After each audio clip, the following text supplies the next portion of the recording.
بسم اللہ الرحمن الرحیم۔ السلام علیکم ناظرین ہیلتھ ٹپس ہوم میں خوش آمدید۔ مدر ٹنکچروں کا خارجی استعمال۔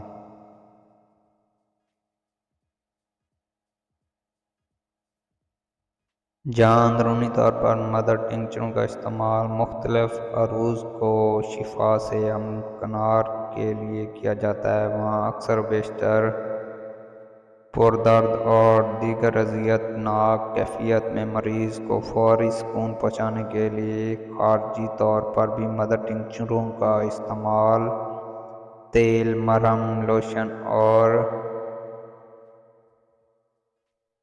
آئنٹمنٹ وغیرہ کی شکل میں کیا جاتا ہے، جو بے حد مؤثر ثابت ہوتا ہے۔ تیاری کا طریقہ۔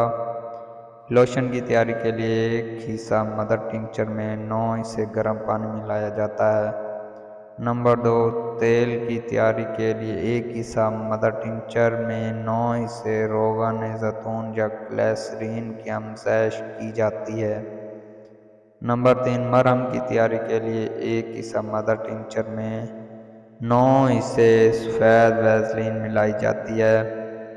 نمبر 4، آئنٹمنٹ کی تیاری کے لیے ایک حصہ مدر ٹنکچر میں 9 حصے گرم پانی نیز 10 حصے روغن زیتون ملایا جاتا ہے۔ لوشن ان مواقع پر مشتمل ہوتا ہے جو کہ رگڑ، خراش اور چوٹ وغیرہ کے باعث یا کٹ جانے کے سبب جلد کو نقصان پہنچا ہو۔ اگر زخم پرانے ہوں یا ناسور ہوں تو انہیں جلد از جلد منجمد کرنے کے لیے مرہم درکار ہوتی ہے۔